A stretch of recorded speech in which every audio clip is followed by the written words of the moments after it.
الحمد للہ رب العالمین والصلاة والسلام علی سید الانبیاء والمرسلین سیدنا و نبینا و مولانا محمد وعلی آلہ و اصحابہ اجمعین، اما بعد۔ محترم حضرات اساتذہ کرام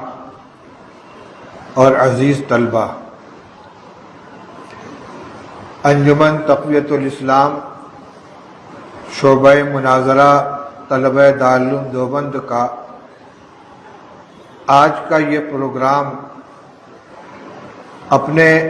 معمول کے اجلاس کا ایک حصہ ہے۔ ابتدائی سال میں، درمیان سال میں اور اختتام سال پر اس کے اجلاس ہوتے رہتے ہیں۔ جس طرح انجمنوں کے اجلاس ہوتے ہیں، خاص طور سے بڑی انجمنوں کے، الناد الادبی ہے، مدنی دارالمطالعہ ہے، سجاد لائبریری وغیرہ، اس اعتبار سے آج کا یہ اجلاس کسی الگ نوعیت کا نہیں ہے، لیکن اتفاق سے اشتہار کو کسی نے سوشل میڈیا کے اوپر وائرل کر دیا، جس کی وجہ سے کچھ لوگوں کی اس کے سلسلے میں تشویش پیدا ہوئی، اور کئی جگہ سے یہ مطالبے آئے کہ آج کل کے ماحول میں مناظرہ نہیں ہونا چاہیے۔ اگر یہاں میڈیا کے کچھ افراد موجود ہوں یا خبروں سے دلچسپی رکھنے والے، تو ان کے سامنے میں یہ وضاحت کرنا چاہتا ہوں کہ یہ کوئی مناظرہ نہیں ہے۔ اس مجمع کے اندر دونوں طرف دارالعلوم دیوبند کے طلبہ ہیں جو مسلک علماء دیوبند کے حامل ہیں، ایک مسلک سے تعلق رکھتے ہیں۔ یہ ان کے مشق و تمرین کا ایک حصہ ہے۔ جس طرح انجمن میں تقریر کی مشق کرتے ہیں، دیواری پرچوں میں اردو، عربی اور دیگر زبانوں میں مضامین لکھ کر مضمون نویسی کی مشق کرتے ہیں، اسی طرح مسائل کی تنقیح و تحقیق کے سلسلے میں اپنا نظریہ پیش کرنے اور اس کو مدلل کرنے کے سلسلے میں مشق و تمرین کے لیے انجمن تقویت الاسلام کا قیام عمل میں آیا ہے۔ اس میں جہاں اسلام سے خارج فرقوں مثلاً قادیانیوں، عیسائیوں وغیرہ کے سلسلے میں مناظرے ہوتے ہیں، وہیں مسلمانوں کے اندر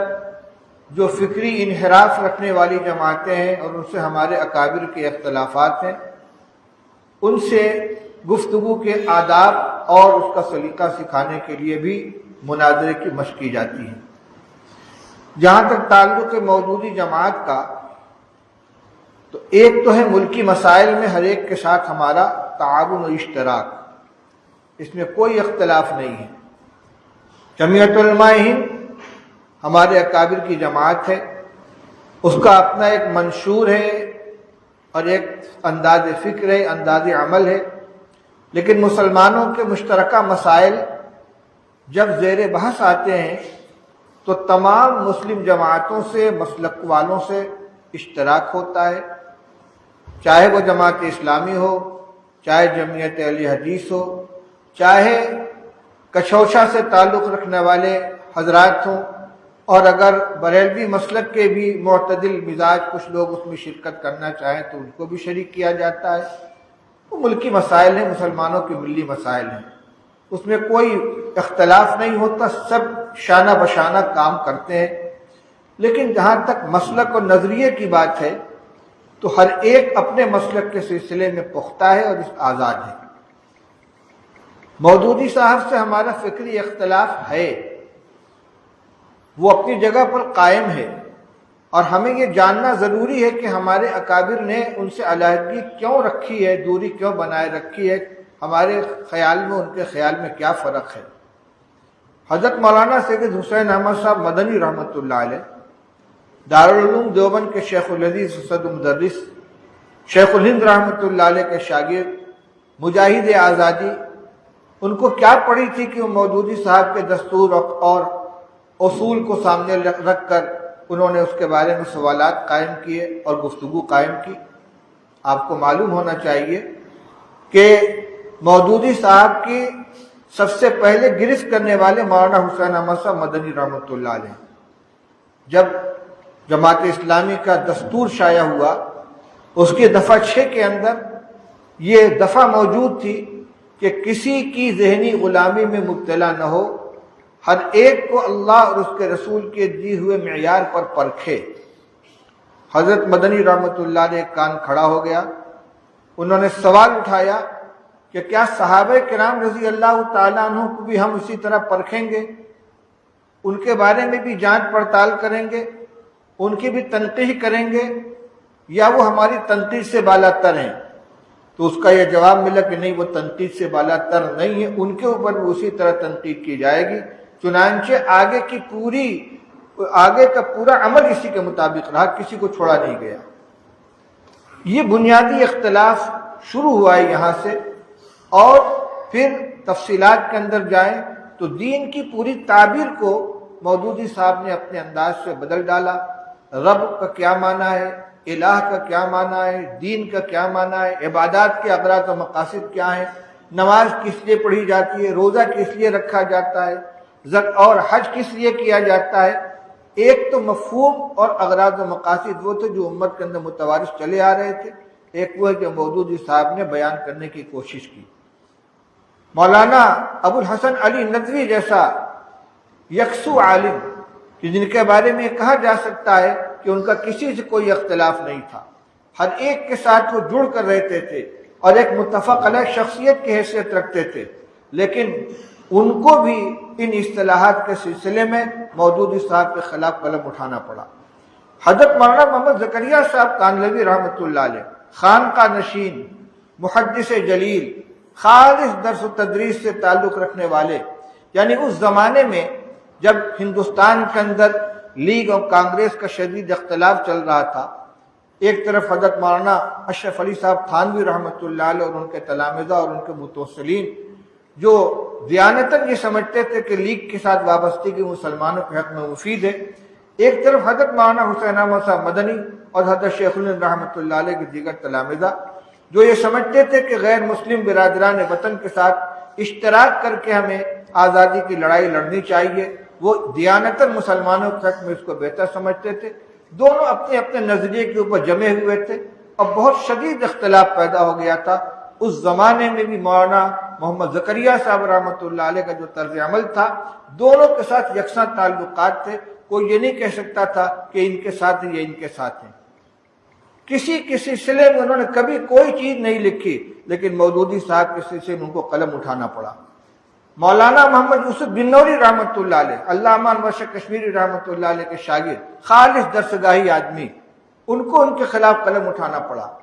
اور جب مودودی صاحب کی تحریک شروع ہوئی ہے تو ان کے قلم کا جادو اتنا سر چڑھ کر بولا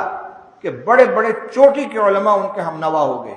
جن میں مولانا ابو الحسن علی میاں ندوی ہیں، مولانا منظور نعمانی ہیں، مولانا عبدالرحیم اشرف ہیں، اور اسی طریقے سے بڑے بڑے علماء تھے۔ لیکن جب قریب گئے ہیں اور جماعت کے نظریات کو اور مودودی صاحب کے نظریات کو، ان کے عمل کو دیکھا تو ایک ایک کر کے چھٹتے ہوئے سب کے سب الگ ہو گئے، اور یہ اتنی اخلاص کے ساتھ ان کے ساتھ گئے تھے کہ مولانا منظور احمد نعمانی رحمۃ اللہ علیہ نے جب اپنا مستقر بریلی چھوڑا ہے اور وہ سیالکوٹ سفر کر کے گئے ہیں مودودی صاحب کی حمایت میں، اس کا نام ہجرت رکھا تھا کہ میں گویا ہجرت کر کے آ جاؤں، سن تن من دھن سے ان کے ساتھ ہو گئے تھے۔ لیکن کچھ دن گزرنے کے بعد ان کو لکھنا پڑا مودودی کے ساتھ میری رفاقت کی سرگزشت، پوری کتاب انہوں نے لکھی ہے۔ یہ چیزیں ہمارے طلباء کے سامنے آنی چاہیے، ان کے علم میں رہنی چاہیے، اور اس وجہ سے خاص طور سے رہنی چاہیے کہ خاموشی اختیار کرنے کا اثر یہ ہوا ہے کہ آج دارالعلوم دیوبند کے احاطے میں مودودیت سے متاثر ہمارے طلباء کی ایک بڑی تعداد پیدا ہو گئی ہے، اور تنبیہ اور ہدایت کے باوجود وہ اپنی سرگرمیوں کے اندر ملوث ہیں اور اس کے اندر سرگرم ہیں۔ یہ بہت خطرناک چیز ہے، اس لیے حقیقت ہر ایک کے سامنے واضح ہونی چاہیے۔ آج کے اس مناظرے کا مقصد طلبہ کے درمیان مودودی صاحب کے فکر کا تعارف کرانا ہے، اور جب یہ میدان عمل میں جائیں تو اپنے اکابر کے معتدی مسلک کے حامل بن کر جائیں۔ ہمارا اختلاف بہت سی چیزوں میں جماعت اہل حدیث کے ساتھ بھی ہے، بریلوی حضرات کے ساتھ بھی ہے، جماعت اسلامی کے ساتھ بھی ہے۔ یہ اختلاف ہمیں ہی اختلاف نہیں ہے، ان کو بھی ہم سے اختلاف ہے،